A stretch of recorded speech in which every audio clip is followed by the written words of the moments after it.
Yes, guys, welcome back to another Elevate podcast. We just have myself and Matty and our guest, which is Mark Upson. How you doing, bro? You all good? I'm good, thank you. How are you? Yeah, not too bad. Not too bad. Yeah, for those of you that don't know, because primarily we've had kind of like football YouTubers as guests so far, but Mark obviously edited for the F2 previously. Is now obviously running 2-player studios with his brother Jack, and doing his own Twitch streaming, has got his own YouTube channel. All sorts of things, so plenty to talk about. And yeah, I just wanted to explain to the people that also might not know that also Elevate are trying to build the mindset and trying to grow and change people's mind to want to be able to grow their own businesses or take risks in life, because I feel like a lot of people nowadays aren't necessarily doing that. And we wanted to bring you on as a guest today because I feel like your story is a very interesting one, considering that you started at the F2 quite young. Like, how old was you when you first started F2? So I met them at 15 and I started working with them at 16. So yeah, I was pretty young. Yeah. That's early to dive into that. That's massive, to be fair, at 15 years old. Yeah. Exactly. So yeah, you might want to explain, because obviously you know the full thing. Like, how did you get about working for them? How did it start? And obviously the year gap between actually working for them full time, I guess. Yeah, so it was definitely a unique story. It's a bit of a weird one. But when I was a little bit younger, towards the end of my school years, I really wanted to be a TV presenter.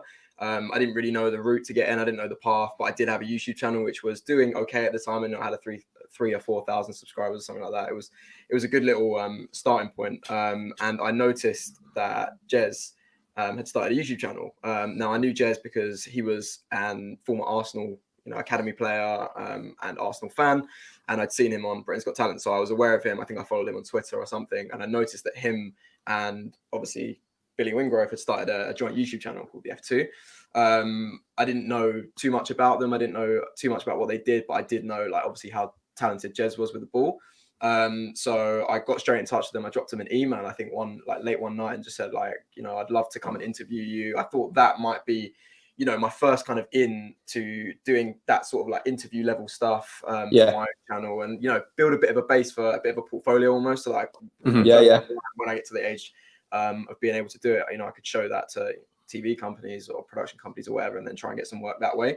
So that was kind of my initial kind of outreach to them.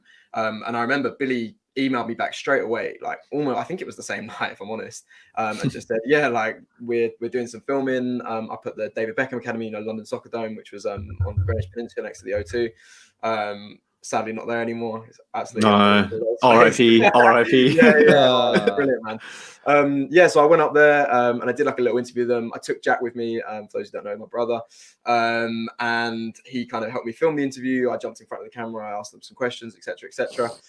It went really well, and we went out for like a little Nando's afterwards, and they were just kind of nice. Like, me with questions. They were like prodding me with questions in terms of like production and YouTube, because at this point you got to remember they just started this channel. They had like, I think, a few hundred subs. This was one of the first filming days that they'd done. I'd obviously gone to kind of see them afterwards. And yeah, so they were kind of prodding me with questions and all that kind of stuff around editing and uploads and YouTube.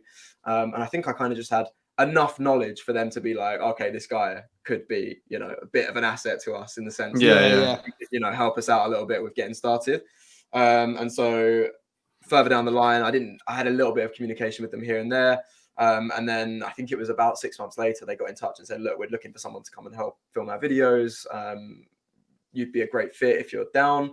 And my own experience for filming videos was filming my own YouTube stuff, which was sit down, talking, YouTube. So it really wasn't, all that great. I had a camera, I had a couple of mics, I had that kind of a couple of lenses, but that was really it. So I went out and helped them out on a couple of shoots.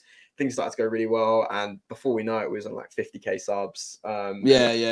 They boomed so quick, didn't they, Mark? I can't even tell you, so instantly. Yeah, it was just like what they were doing had never been done before at the time. Exactly. And you look at it these days, so many YouTubers do that kind of stuff, but no one back then did it. Like there was no one like dedicated to football, and you get all the gamers and stuff like the Sidemen guys and Chris, Theo, and all those guys. They're all involved in the football space as well, but back then it just wasn't a a thing. No, it wasn't. Yeah, it didn't exist. So I think they were a real niche to start out with, and that took off pretty quickly. And then as time went on, I was helping them out on sort of like weekends with shoots. With my school, we used to get Wednesday. We used to get half days on Wednesdays, so I used to go and help them after finishing school early on a Wednesday. That's always convenient. Terms, yeah, stuff like that. And yeah. See, that to me, like a couple of things there with what you were saying there, Mark. That to me is like, it's such a good story because I love like sort of, I mean, not necessarily rags to riches, but I love like, just starting out and something happens in a nice peculiar way. And like the way you were saying, at 15, 16, finishing school on a Wednesday, or all your mates are probably going to do something. Yeah. Play FIFA or something. Mark, what are you up to? You're getting on Ultimate Team? No, I'm going to film with the F2 Freestylers. I missed out on a lot of like FIFA matches, Modern Warfare 2 afternoon stuff like Listen, that. buddy, as an ex-avid player of FIFA Ultimate Team, you missed out on PTSD.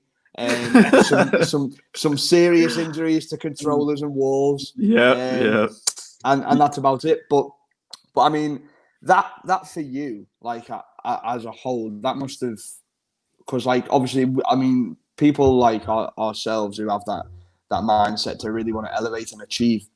I think, especially in the early years of 15, 16, 17, I know from personal experience, the mindset that I have now and I explain to people about having now, I definitely didn't have it that young, and I really wish I did, because I've actually got a really close friend who's a lot younger than me. He's only just turned 18 yesterday, and I was speaking to him a couple of weeks back, and mate, his mindset is incredible for his age. He's so like elevated, and like he's starting businesses at 16, 17 and stuff. And I was like, do you know what? I wish I had that mindset so young, because when you're young, and you will have definitely experienced this, Mark, knowing what I know about you now, when you're young, it's easy to sort of to keep going to yourself.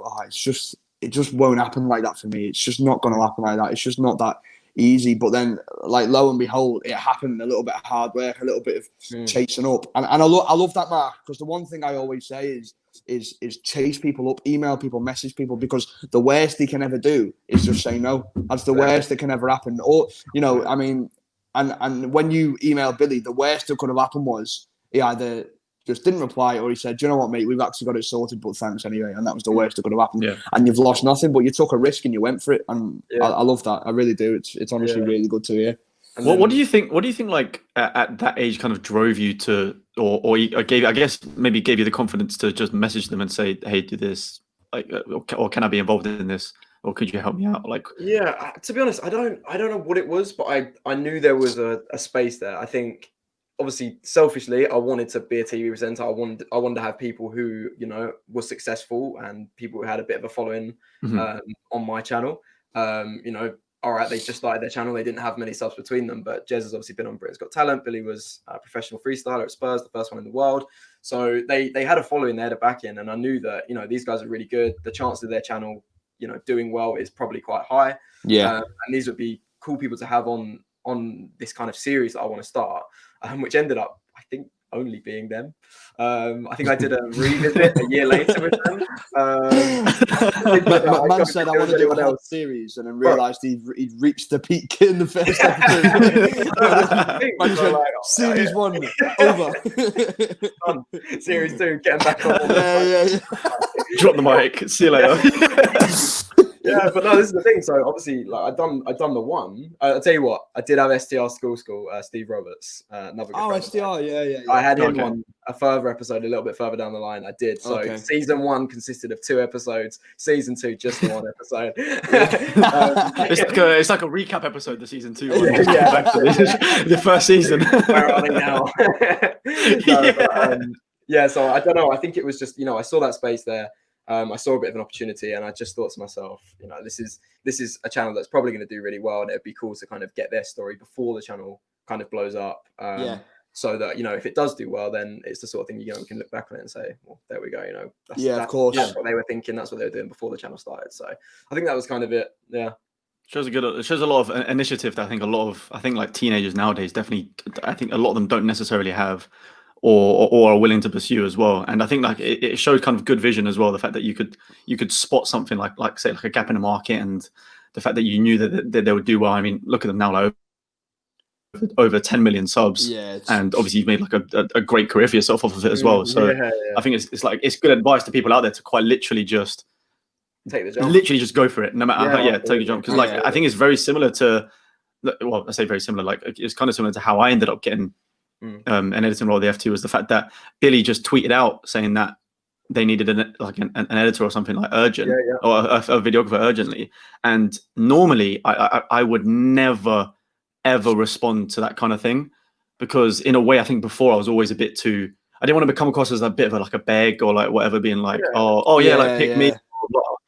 But I don't know what it was. Just that day, I was like, "Fuck it, I'm just gonna reply to it." Yeah, and I think as well, like, sometimes a lot of people let their ego get in the way. Do you know what I mean? I think absolutely. If someone's asking for a bit of help of someone, you don't want to be that person to be like, "Oh, you know, I'll help out.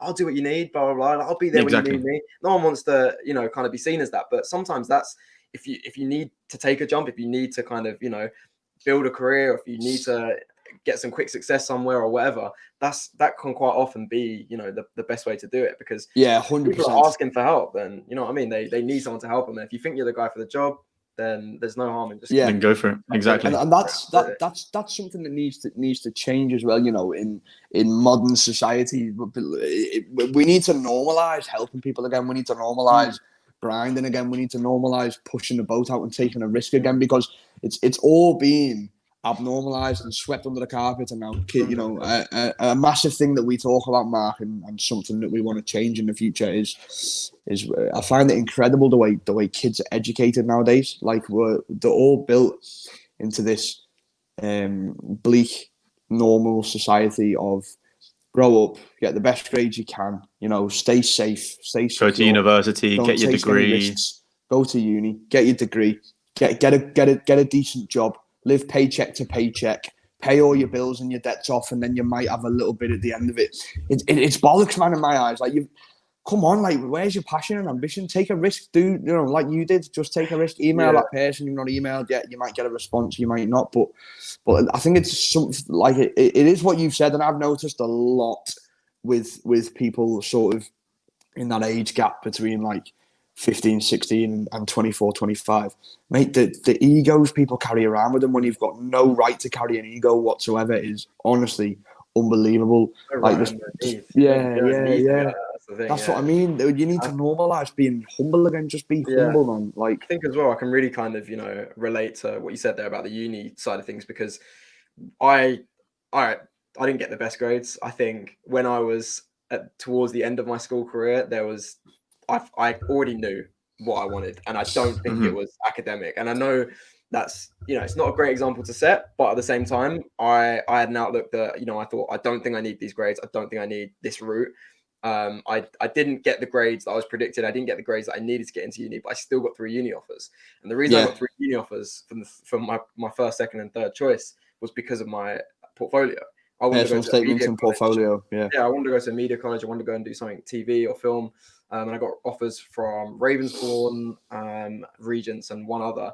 And I turned them all down because I knew that coming out of university, I was only going to end up trying to get a job in this space. And okay, it's a bit of a harder one to get to TV and film, but social media is the new TV and film. You don't necessarily have to aim now to be part of the TV or the film industry. You know, social media and online video is bigger than ever, and it seems to be bigger than them, if not already. It's becoming the new TV. I'm pretty sure in the US that they released a statement that I think the proportion of people watching like stuff online is now greater than TV. It's actually overtaking it. So it's of course, it was always going to happen. It was always going to happen. Yeah, so I saw that gap there, and I was like, you know what? If I go to uni and come out with whatever grades I'll have or whatever kind of degrees I'll have, I'm only going to be trying to fight for a space to get into a job that I've already got right here that I can take if I want to take. And that was with F2. They said to me, look, we know you've got uni offers. If you want to take those, you go and do your thing. Like, that's your choice. That's your life. That's your route. But we're going to offer you a full-time contract. So if you want to go to uni, do it. If you want to come work for us full-time, we'd love to have you on board. And that's just, they left it at that. And obviously I said no to the unis and went straight on board with F2 full-time, which I think that was 100% the right decision, Mark. Definitely.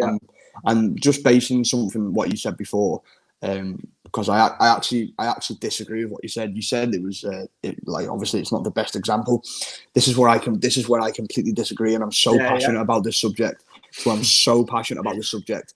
And this is one for the viewers as well, people who are watching this. Listen, don't ever let anyone build you into a lifestyle that you believe is what you have to live by, or what you have to do, or what you have to build as your own passion, guys. Okay, you've got to go for your own passions, because the thing that's most underestimated in life, and I'm only 21 and I've learned from people's mistakes and my dad's mistakes, and learned from people who've told me who are older. And as kids, you never listen to what adults tell you, and you just think, oh, they're just saying it. But listen, it's true. Like, happiness is so underrated. And if I'm completely honest with you, Mark, going to uni for the 3 years that I did was the biggest waste of time, resources, energy, money I've ever wasted in my life. But the thing is, you talk yourself into why you're doing it. And when you're 2 years in, the thing for me was, right, I got to a place where I was 2 years in and I was like, okay, this is not what I want to do anymore. I don't want to do this. But then I realized, if I don't finish this now, I'm going to regret it so much, because I've just wasted 2 years and got nothing for it. So I ended up, exactly, I'm too deep at that point. So I ended up carrying on. But like, just to touch on that, what you said, I don't believe there is such a thing as setting a bad example in terms of what you're saying. I think everyone creates their own examples. Obviously, everyone's entitled to their own opinion. Obviously, there might be people watching this who believe uni is the be all and end all and the ticket into what you need. But really, to be honest with you, like Mark said, I like, you didn't do well in school, Mark. Neither did I, mate. I did terribly in school, and it was not because I wasn't clever. It was because I was lazy and I didn't want to do what I was doing. And then literally my GCSEs, I didn't really revise much or nothing, and managed to just get through them all, and it was fine. Same with A level, same with uni. You know, it wasn't that I wasn't academically clever. It was that I realised that there's a huge lie going on in the whole world, and the way kids are getting educated is wrong. Everyone is taught how to work for money, and no one gets taught how to make money work for them, which is what all these successful people do, and how to elevate themselves. So, yeah, mate, I don't think you've set a bad example at all. I think, if anything, you've showed what you can do. Who think, is uni everything I need? Is it the be all and end all? You are, amongst a lot of other people, you are living and breathing proof that it is not the be all and end all, and you can still become successful without it. Absolutely. And I think my obviously setting a bad example, that one line, it wasn't necessarily picking a career over uni and not going to uni. It was more so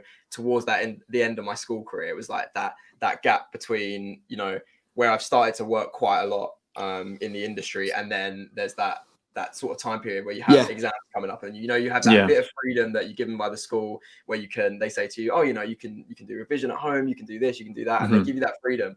And I kind of took that freedom and went to the Champions League final with it. But like, not that bit of freedom, that is. and that was like, oh, Mark, why are you not a revision? Oh, sorry, I'm in Berlin. Like, I'm watching Barcelona play Juventus. Like, I'll be back in a couple of days. Like, it was that sort of level. And like, okay, that's kind of where I meant. I don't want to set a bad example.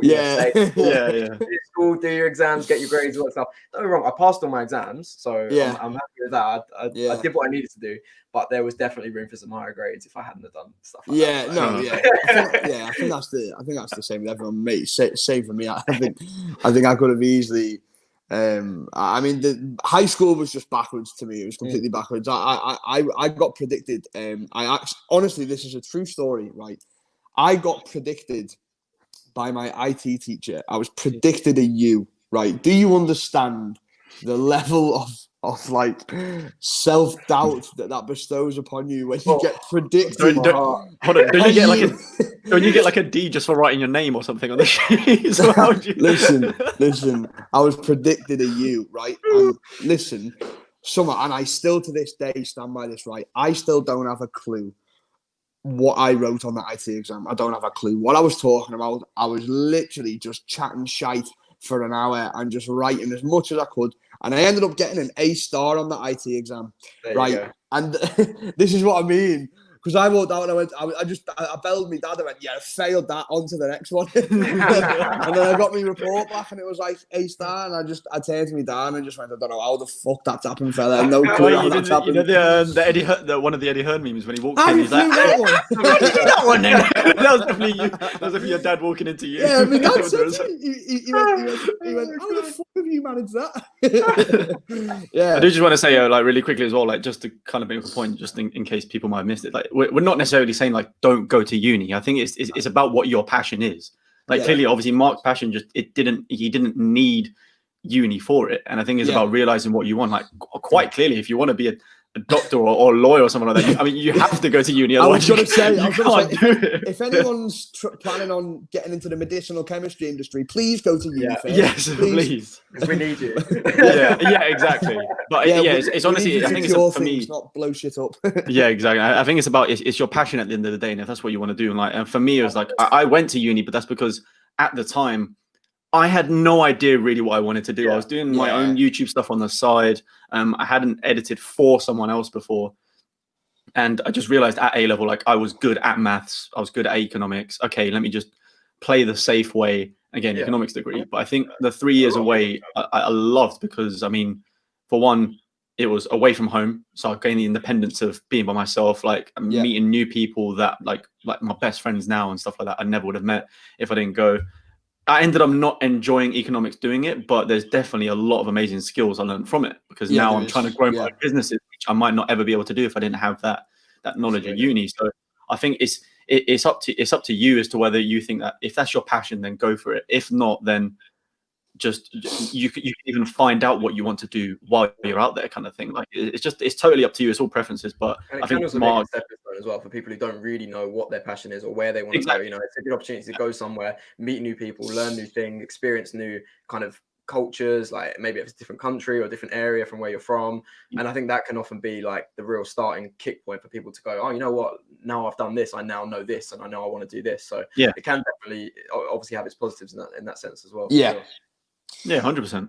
So I think I was going to say, what I wanted to go in a bit now is just it's I guess more not necessarily the negative side, but we kind of want to touch on, obviously, because we're all about like the mentality and the successful space. What I want to know from you is that, were there any points throughout, I guess, either working for the F2 or even like closer to now, when you're like obviously more freelance and doing 2-player studios, have there been any moments where you've had these big like mental blocks and you've like really struggled to either commit to the work, or maybe you're thinking that, oh, this isn't the right thing, and if so, like, how was it for you? Like, yourself? Or question yourself. Did you ever sit there when something happened and thought, you know, am I good enough to be doing this? Because I think a lot of us have, in terms of things that we're doing. And I know the pressure can get with, like, especially with long nights editing and the amount of content that you need to get out regularly. I know that a lot of the pressure can build up. So I just wanted to know, like, how you were able to handle it, or if there was anything that got in the way of you producing the stuff you wanted to do.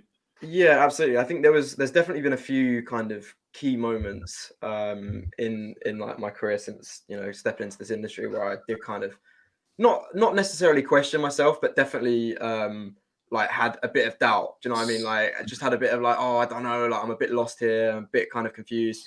I think the ones that stand out for me, there was a period, I think it was like sort of 2016. So I was like a year and a half, maybe 2 years into kind of doing it, where there was definitely like a energy, like, mental block. And I think I was overworking myself. And I think, you know, I jumped into this industry, I was doing, you know, all these jobs, all this work. I was trying to balance a million things at once. And there was definitely like a period where I just kind of hit this brick wall, and my body just went, no, like, you can't do this anymore. Like, you just need to stop. And at the time it was weird for me, because I didn't know what that feeling was. I didn't know I didn't really know what I was feeling. I didn't know if I'd fallen out of love with it. I didn't know if I was ill. And I'd had to take like 2 weeks just to literally do nothing. And it sounds like weird looking back on it, because it's never happened since. But there was this, like I said, this brick wall where I just kind of, you know, physically couldn't do it. And then the only other real time where I've had anything similar to that was it was February 2017, and it was basically, I'd worked for the F2 guys for, you know, like 3 years, I want to say, or something like that. And I'd done a lot of full-time work for them. And I think I had this realization that I didn't think that was going to get me to basically be rich. That was essentially like Okay. that was essentially the mentality I had. I wanted to have loads of money. I wanted to be successful.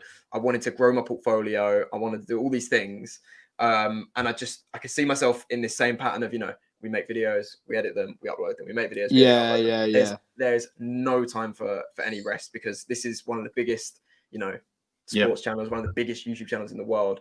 We have a demanding audience, and I didn't think there was room there to kind of ever catch a break or, you know, take it to the next level. And I could see the channel doing that. I could see the channel doing really well and the guys doing really well. And obviously they have done, but there was definitely a personal point where I was like, you know, I don't know how far I can take this. Yeah. Is there a glass ceiling over your head? And that's kind of what it felt like. And I don't know. It was a weird feeling, because obviously it's all I'd known. They give me this amazing opportunity. And I'd really put my heart and soul into it. I really sweated out onto this project.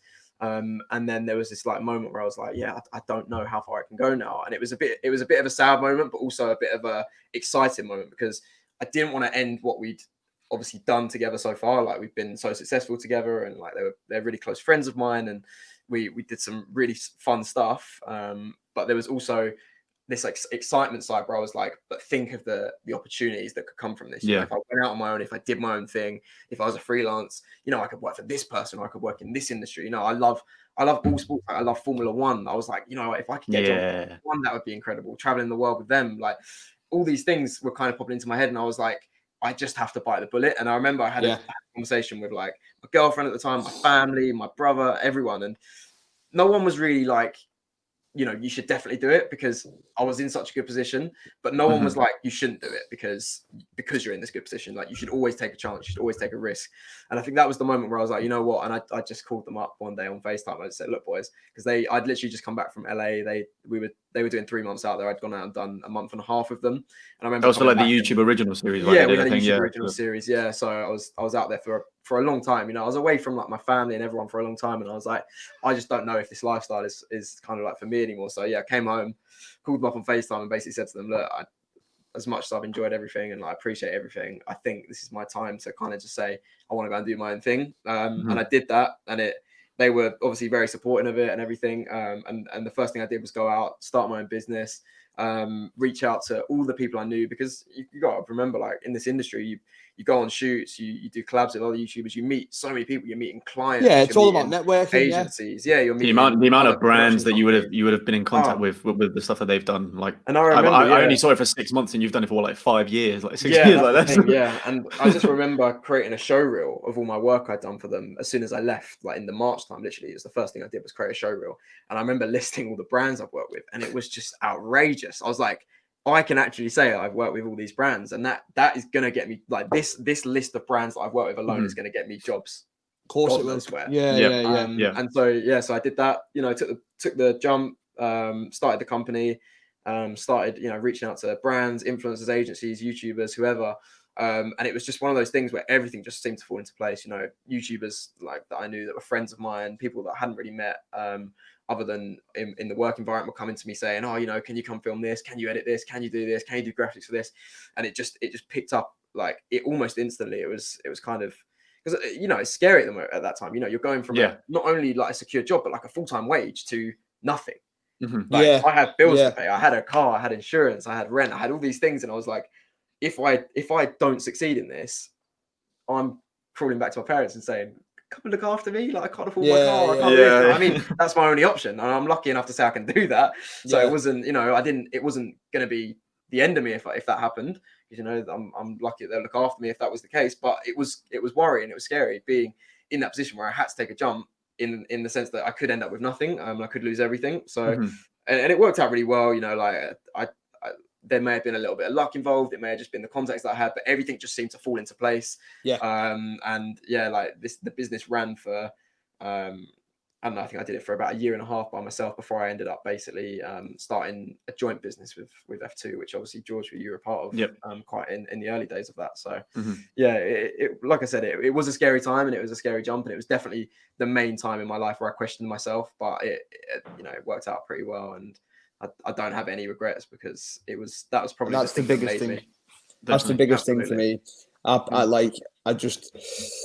You know, again, after learning from other people and, you know, seeing things that my dad's gone through and that, it's totally about not living with regrets. Because at the end of the day, Mark, do you know what? Actually, Mark, we had a really good chat about this last week on the Offsiders podcast, and we were saying, you know, the biggest thing in terms of scariness for me is imagine getting all the way through your life and you live your whole life and you get to your deathbed and you sit there or lie there and you go to yourself, oh, if only I'd have done that, or if only I'd have tried this or tried that. That to me is the most sickening feeling ever. Yeah, and you know, we've said before, me and George and Liam, who's usually on with us, said so many times, I honestly couldn't care if I try something and it fails, because all that is a bump in the road to success and I'll learn from it.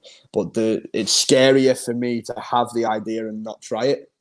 Do you know what I mean? That's what gets me. Like, if you've got something there, just go for it. And this is what we're trying to get across to people. Yep. You know, look what can happen, folks. Like, Mark took a risk. He tried it.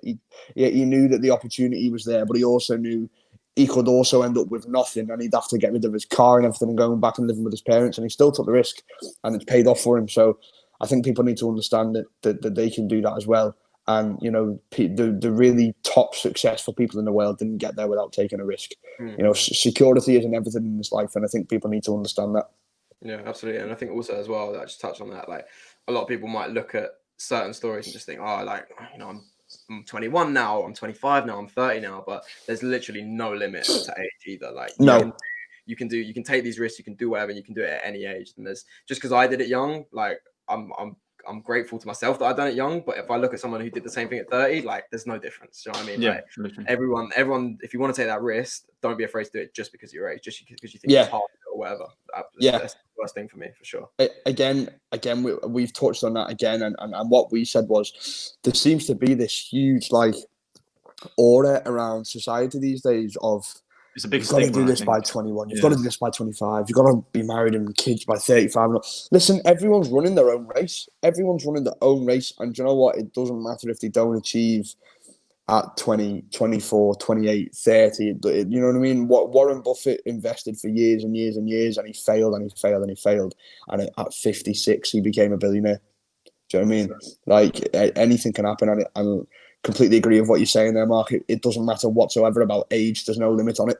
And that should just be an inspiration for anyone watching or anyone thinking to themselves, oh, yeah, I could, but I'm just a bit too old, or I've just gone past that. No, you haven't. Get going, do it. Go and take it. Or even if they think they're just a bit too young. Like you say, 16, 17, thinking that, oh, no, I'll wait until I'm an adult or whatever. But no, if you have the opportunity, if it's there in front of you, then 100% go for it. Yeah, 1,000,000%. Completely agree. So now, obviously, we've talked about, I guess, a bit of the negative side of thing.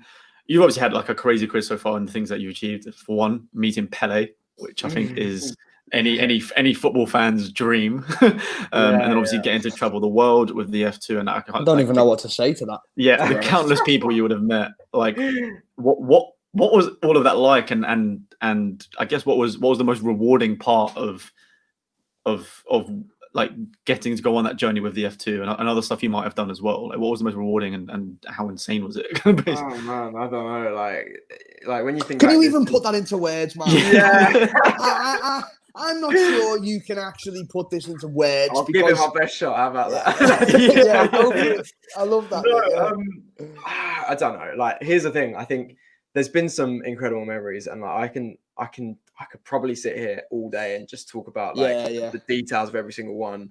But obviously, you mentioned like the Pele situation. I think for that one in particular, that was like it that day almost didn't feel real. Like, it felt like this. Like, I look back on it and it feels like this dream, like that. Just maybe I just dreamt it. I don't really know what to say about it. But if I give you the basic rundown of the day, it was like, I was told a couple of weeks before that we were going to have an opportunity to film with Pele.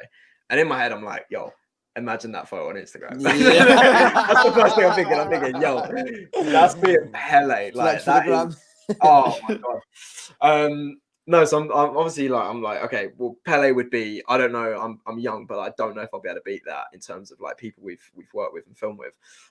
So I heard this opportunity like might be coming up, and like, as a bit of time went on, you know, it was a bit wishy-washy. Sometimes they come off, sometimes they don't. And then I think I remember like the night before, I got a text saying like, yo, Pele's on for tomorrow. taxi's going to pick you up at this time. It's going to take you to this location. We're going to get like a bit of time to film some stuff with him, and then like a bit of time to just be around him. And I was like, cool, I'll be there. So I'm like dressed up, sort of like smart cash, which I don't do for work. You know, I'm usually like tracksuits or jeans or whatever. Yeah. But for work, I was like, I'm going to put a bit of effort in today. Got a nice cologne on. Yeah. I would have put a three-piece on. I'd have had a type in, a three-piece. Yeah. I'm telling you. Like obviously got up, like it was a super early start. I think I packed all my camera stuff the night before, got in the car, got in the taxi drove me to the location, turned up, and I remember we got a bit of time to set up before. We was at this kind of it was almost like a bit of like a country club sort of thing. I think it was in like Surrey or something, and we had this like kind of loft space which had been like booked out by the company that we were working with, and they had like a photo shoot studio down one end. They had like a bunch of like classic Brazil shirts stacked up at the other end for him to like sit down and sign, bit of like a balcony area. And I just remember they had some food there, and I was sat there eating food, and then like a bit of a whisper came in, oh, Pele's here, he's on his way up now. And I just remember like I had my eyes fixed on the door, and I just remember like vivid as day that moment of like Pele walking around the corner, like through the door into the room. And I was just like, that is your realization. that is. No, wait, this is actually real. This isn't a joke. Like, our baby Pele is walking in front of me. Like it was at that moment, like the way he kind of like he just had a hip replacement like a couple of weeks before. So right.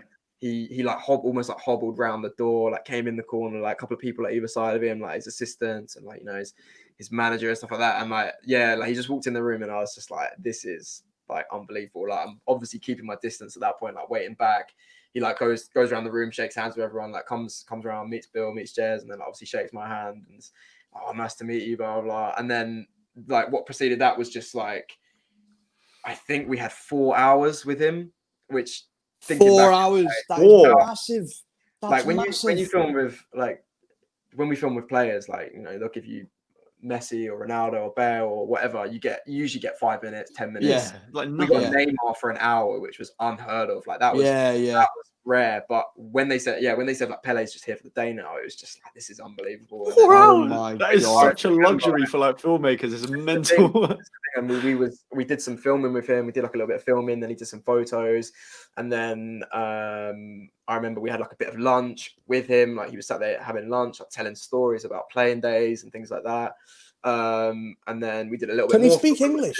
Yeah, he speaks really good English. Really? Wow. Then, I think then obviously we had a photo shoot studio there, so I had this mate. Oi. Oh, mate. Yeah. So that's like that. Mark, can I ask? I wanted to ask you something now. Now I don't really, I don't really ever get starstruck. I've met some pretty big people. I've met some footballers and all that. You know, and people who meant a lot to me. Like for example, Romelu Lukaku when he was at Everton was massive to me. It was the equivalent to me meeting Ronaldo at the time, being an Everton fan. But like I said, I've never really got starstruck. But I wanted to ask you, when he came over to you and you shook his hand, and you actually realised that you were hand in hand with Pele. Did anything like come over you? Did you realise the magnitude of the situation? You were literally touching a god. Like, it felt like weird. Like actually, like being like not only in the room with him, but then like when he shakes your hand, it's kind of like, oh my god, that's that's it. Yeah, take me now. Yeah. As well, I don't really get starstruck, but I think because I started doing this like whole thing at such a young age, you know, I think the first player I filmed with was Juan Mata and Ander Herrera. We had them on like an Adidas shoot. It was my first ever like pro player shoot, and that was in 2015. And I think that I was starstruck then because obviously I'm like, yo, these are like crazy, like, professional football, ballers, I remember Leighton Baines was on that shoot as well. There you go. Oh, really? Yeah, he was actually over the other side of the pitch. I remember like seeing him walk up the pitch and like thinking, that's Leighton Baines. And like, I was this kind of like little like starstruck kid, like really best left back in Premier League history. Yeah, Ashley Cole has something to say about that, but no, joking. Ashley Cole can say whatever he wants. And then so that was like my first experience of it. And then like as time went on, you numb to it a little bit. But the one with Pele, you know, it was a few years down the line, I think a couple of years down the line after, you know, I started doing it. So I'd met quite a few people at that point, and I didn't think I could get starstruck again. But that was the one moment where I was like, that is like that is unbelievable. Yeah. And, The butterflies, they're all like everything's going. yeah, Do you know what it is as well, Mark? Like, there's not going to be, like, you are going to be part of a very latter group that had the opportunity to do that. And the time to do that is, obviously, we all know human nature, people get old. The time for that to do that is running out. And, you know, there's not many people left who are going to be able to say in 50 years to the kids, hey, kids, your dad met Pele. Here's a picture. exactly. Do you know what I mean? I think, also from that day, I have a story which I haven't actually told anyone publicly. Like, this isn't Exclusive! Elevate exclusive! Elevate exclusive! Yeah, so at the end of the day, you know, we've been there for like 4 hours or whatever with him. I got my photo with him like right towards the end of the day. And then afterwards, he basically, as he was saying goodbye to everyone, he came over and he said, "Oh, like, it's really nice to meet you. Hope to see you again one day." Which obviously was just like, "Oh my God, that's crazy." Wow. Then he said to me, "Oh, I've had a tailored suit made for today," which he wore for all the photos. So he had like a tailored suit made for him to his measurements and everything, that he wore, like, you know, for all the photos for all the shoot we were doing on that day. And he gave it to me. Fuck off! Yeah, You are kidding me. Yeah. So he gave me the suit, gave me the tailored suit. So I have Pele's suit. Oh my God! Honestly, So the thing for me is That that, is like, mental. there's two things there. One, he didn't have to say, "I hope to see you again one day." Yeah. 'Cause if that was me, I'd have gone, honestly. "Fucking take me on the plane." Yeah, take me with Yeah. you. You didn't necessarily need to put on camera. I'm there. No, take me with you. Do you know what I mean? But mate, the fact that he's giving That you a is suit as crazy. well, that's crazy. Yeah. That's I think madness. I had this like weird, kind of like almost like feeling in me when he said, "I hope to see you again one day." It was like almost like it just felt like it was my granddad saying that. Do you know what I mean? Yeah, Like, mad, kind of yeah. feel that it gave me. It was like Yeah, I just felt like so warmed by it, like such a nice comment at the end of the day. Like, yeah. it was very Mark, nice. out of curiosity, just completely out of the blue, where'd you keep that suit?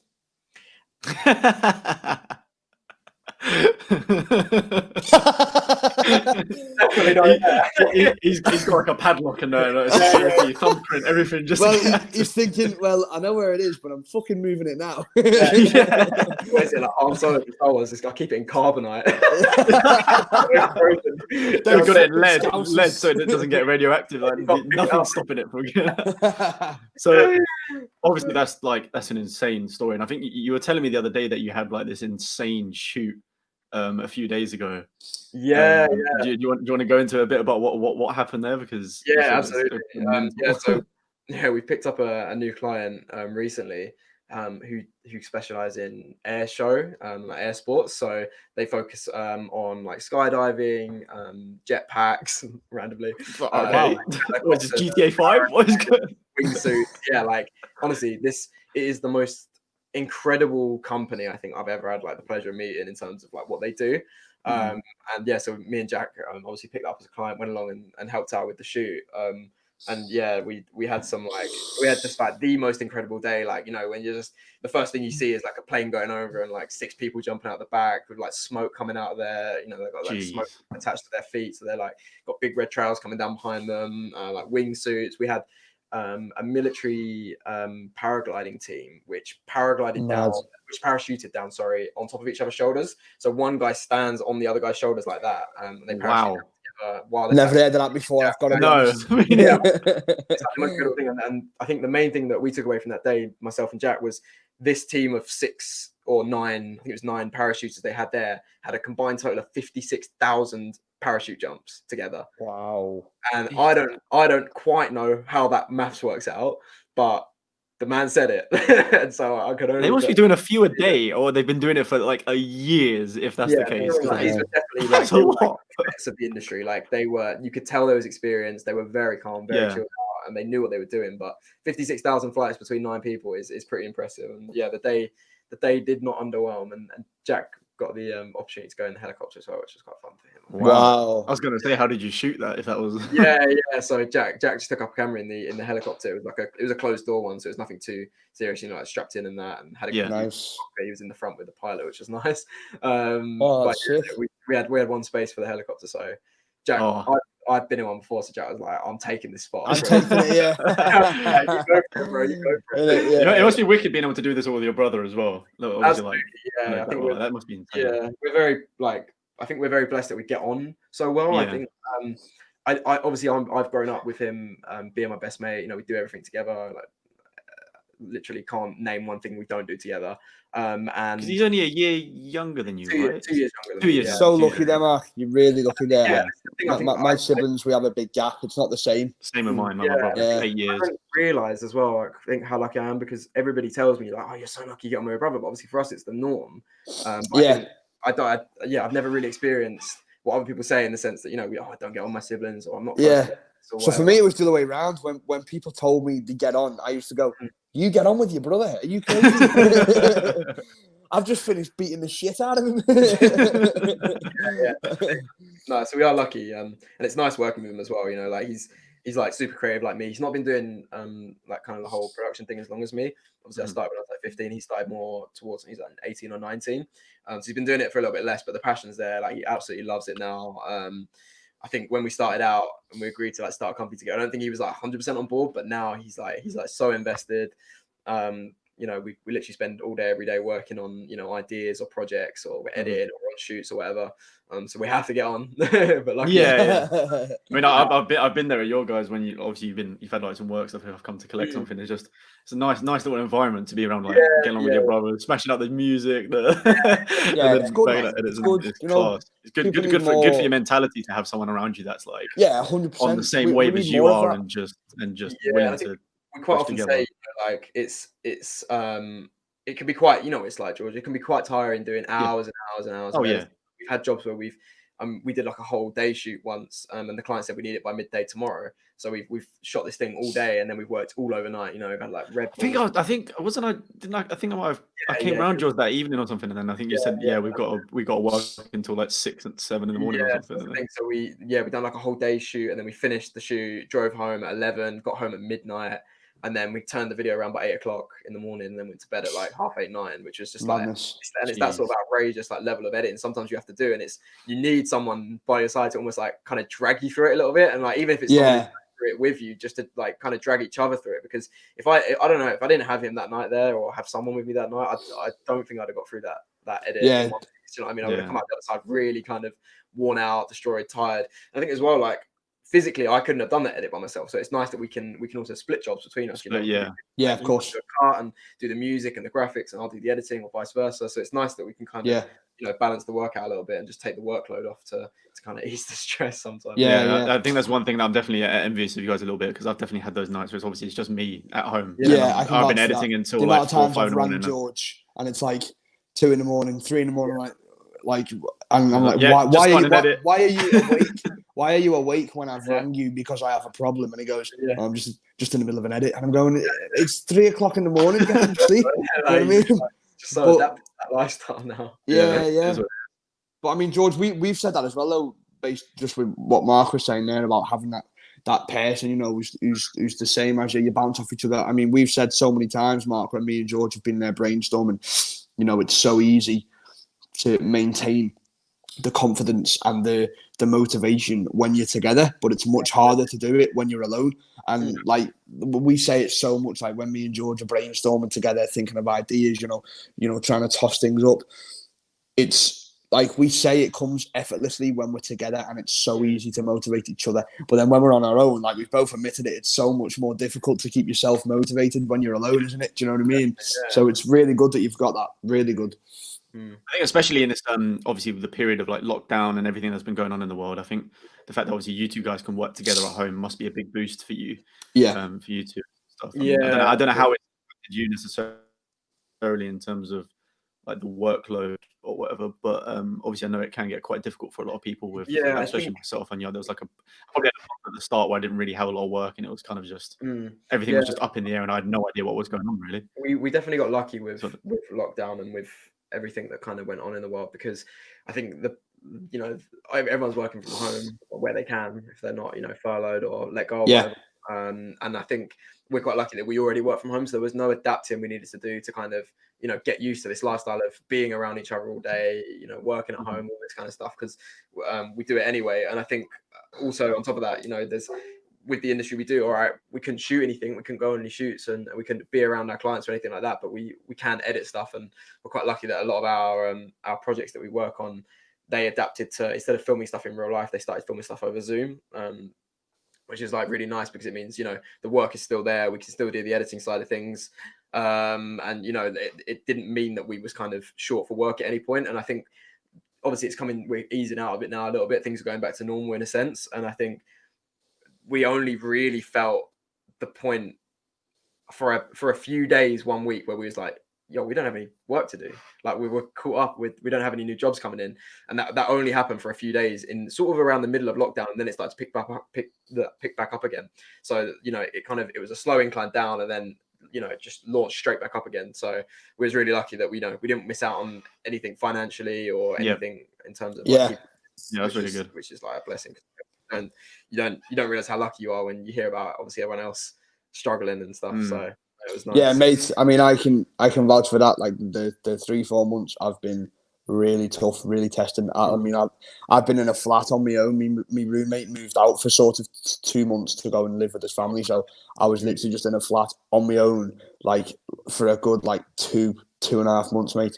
Yeah. And it was hell. And it wasn't that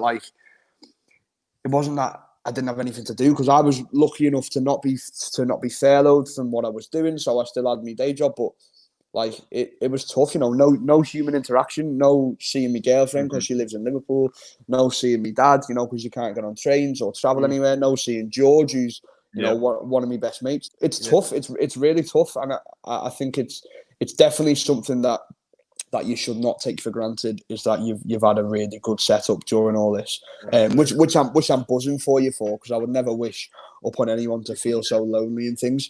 But again, like it goes to show about mindset. Like, do you know what? No matter how bad it was during that lockdown, we started Elevate during it. You know, we put our time into something. I sank my teeth into a new project. So no matter how bad you're feeling, and no matter how bad the situation is, you know, it's proof that you can always try and do something and make a move. And there will be opportunities like everywhere you look. I think it's just down to you as to whether you can kind of spot them early, take the risk and go for it, and then obviously reap the rewards later on. I think that's a good thing to spot. So obviously talking about like elevating stuff, I wanted to know how you plan on elevating 2-player studios, and what your, maybe not necessarily specific plans for it, but is there anything that maybe you guys know you want to do, or is there anything else you might want to go into? Obviously you've started Twitch streaming yourself and like things like that, or is there anything like beyond that you plan on like just going for and kind of going to like the next level? Absolutely. I think there's like, obviously we speak to a lot of new clients, and there's a lot of clients that, you know, get us excited, and we're always like, oh, we'd love to work with them, we'd love to do this. And there's always new opportunities, new avenues we want to go down in terms of, like, you know, we're very sports focused on what we produce. So there's obviously lots of sports that we love to be involved with. I know Jack's a big fan of like golf and tennis, and obviously we're both big fans of football and F1. We're quite lucky to have, you know, quite a good foothold in working in the football industry now, which is nice. But there's definitely like room for us now to kind of, we want to grow the team, we want to bring people on board, we want people in creative roles similar to what myself and Jack do, but also like kind of the business management roles as well, in terms of, you know, running the company, getting new business, managing the books, looking after the accounts, that sort of thing. It's all stuff that we're more than capable of doing ourselves. But, you know, it's like when you're tight for time and you've got all these clients to keep happy and to keep on top of deadlines and things like that, it's easy to let those kind of basic things slip and let them slide. And I think we're definitely keen to grow the team. And then once we've done that, push out into new sports areas. And then if you know, if we can start, you know, getting involved in non-sports areas as well, we love to do that as well. We do a little bit of work with some reality TV stars and a few fashion brands, but it's nothing too serious at the moment. But we definitely love to get a little bit more involved in that industry as well. But I think that these are all things we'd love to do, and we'd love to, you know, kind of take it to that level. But at the same time, we kind of have to focus on like where we're at right now. We can't rush anything. We're very like always level-headed about not rushing into things. Like we obviously want to take risks, we want to take jumps, we want to make sure that we're pushing ourselves to the limit, but at the same time we never want to take it too far, because that's when you start to step backwards. You know, if we take on too many clients at once and we can't handle it, we know that it's going to push us back. If we take on new jobs that we're not qualified, is probably the wrong word, but we don't feel like self-qualified, like you know, in the situation where we feel like we could do a good job for them. Clients, if we don't have the equipment, we don't have the knowledge, we don't want to take on those clients until we feel like we're ready for them. And I think these are all things like I said, we want to build towards, but it's all about time and it's all about pacing yourself, It's a marathon, not a sprint. All those Yeah. cliches. Yeah, 100%. Yeah, definitely.